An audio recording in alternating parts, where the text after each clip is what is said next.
ભાવનગર મહાનગરપાલિકાની ચૂંટણીમાં ધારાસભ્ય સેજલ પટેલ અને તેમના પતિએ મતદાન કરીને પોતાની ફરજ નિભાવી। વકીલ હોલ ખાતે મતદાન મથક 10 પર સેજલબેન પંડ્યાએ મતદાન કર્યું। ભાવનગર મહાનગરપાલિકાના 13 વોર્ડ 52 બેઠક માટે ચૂંટણીનું આજે મતદાન હતું।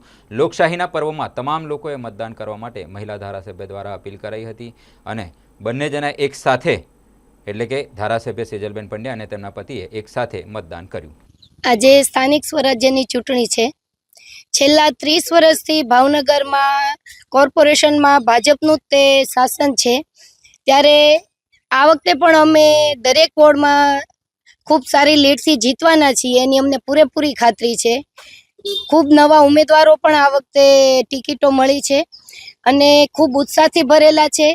પૂર્વ નગરસેવકોએ જે કામ શરૂ કર્યા છે એમને આ નવા ઉમેદવારો જ્યારે કોર્પોરેટર બનશે ત્યારે એ કામ આગળ વધારે લઈ જશે વિકાસ તરફ।